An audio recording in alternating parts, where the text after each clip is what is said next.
اعوذ باللہ من الشیطان الرجیم، بسم اللہ الرحمن الرحیم۔ سورہ انفال کی 23، 24 اور 25 تین آیات آج ہم پڑھیں گے۔ وَلَوْ عَلِمَ اللَّهُ فِيهِمْ خَيْرًا، اور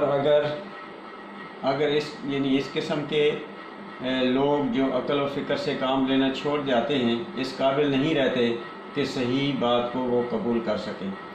تو اور اگر ان میں صحیح بات قبول کرنے کی صلاحیت ہوتی ہے، وَلَوْ عَلِمَ اللَّهُ، اور اگر جان لے اللہ، عالمہ جانتا اللہ، فیہم ان کے اندر خیرن کوئی بھلائی ہے، تو لَأَسْمَعَهُمْ تو ان کو وہ سنا دیتا۔ یعنی اب انہوں نے اپنی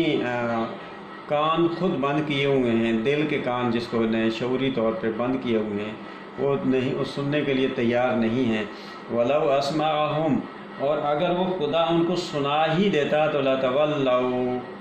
تو پھر وہ منہ پھیر لیتے، واو لام، یا منہ پھیر لیتے،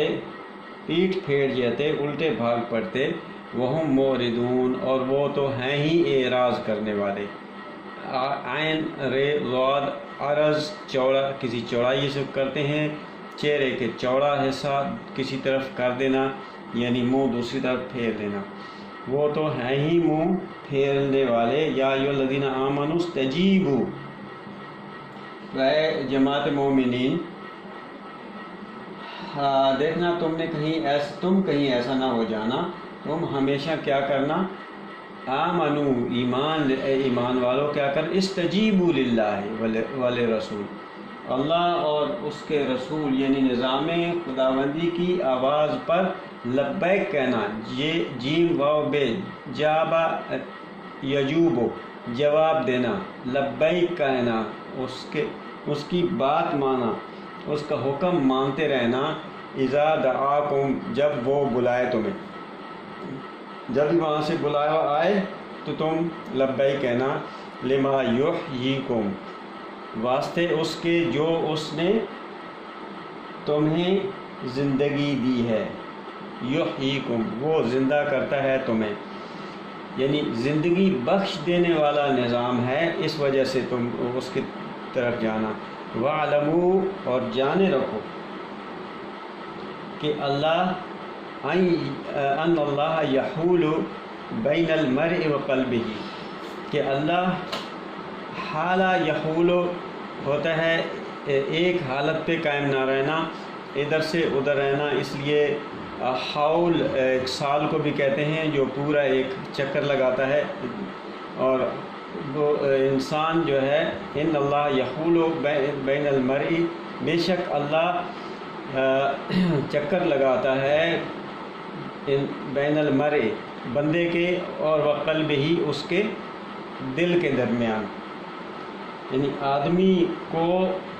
کہ جو اس کا نفسیاتی مسئلہ ہوتا ہے، وَأَنَّهُ، اور یہ کہ وہ الیہ تحشرون، اسی کی طرف تمہیں لوٹ کر جانا ہے۔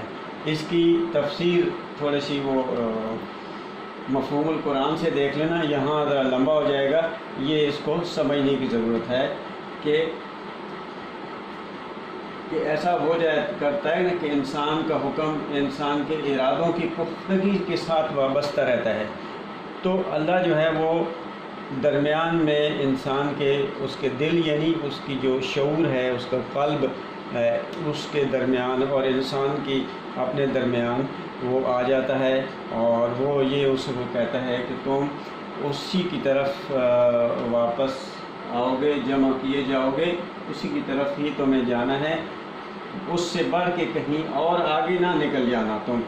وَاتَّقُوا فِتْنَةً، اور اسے بھی یاد رکھنا کہ تقوی اختیار کرو کہ اگر جماعت میں ایسے لوگ پیدا ہو جائیں جو اس قسم کے تذبذب، یہ ان کے قلب اور اس میں ذہن و دماغ میں جو تذبذب پیدا ہو جانے والے اگر لوگ پیدا ہو جائیں، تو پھر وَاتَّقُوا، اور بچتے رہو، تقوی اختیار کرو، کیونکہ فتنہ سے ایسی فتنے سے بچتے رہو کہ لا تصیبن الذین ظلموا، کہ ایسے یہ فتنہ جو ہے نہیں پہنچتا، تصیبہ نہیں لگتا، نہیں پہنچ جاتا، یہ تے مؤنث کی ہے، فتنہ تو تن کی وجہ سے مؤنث ہے، تو یہ نہیں پہنچتا الذین ان لوگوں کو جنہوں نے ظلم کیا منکم تم میں سے، خاصہ خاص طور پہ، یعنی یہ صرف ان لوگوں تک محدود نہیں رہتا کہ جنہوں نے ظلم کیا ہے، ظالموں تک محدود نہیں رہتا اگر یہ اللہ کا عذاب آ جائے تو یہ پورے معاشرے کو ہی اپنی لپیٹ میں لے لیا کرتا ہے۔ وَاعْلَمُوا، اور جانے رکھو کہ ان اللہ شدید العقاب، اللہ کا نظام ایسے ہے کہ وہ سخت ہے، شدید ہے عقاب پیچھے آنے میں۔ جیسے تم کام کوئی غلط کرتے ہو، اس کا نتیجہ اس کے ساتھ ساتھ نکلتا چلا جاتا ہے، اور جب وہ میچور ہوتا ہے، جب مہلت کا وقفہ جو ہی ختم ہوتا ہے، یعنی بیج جب بویا جاتا ہے تو اسی وقت اس کا نتیجہ نکلتا ہے اور وہ پھل دینے کی اس کی شروع ہو جاتی ہے کاؤنٹ ڈاؤن، تو جیسے اس کا ایک وقت آئے گا تو اس کا پھل آ جائے گا۔ اس لیے اللہ جو ہے وہ شدید العقاب ہے، لیکن ایک قانون کے تحت ہوتا ہے۔ صدق اللہ العظیم۔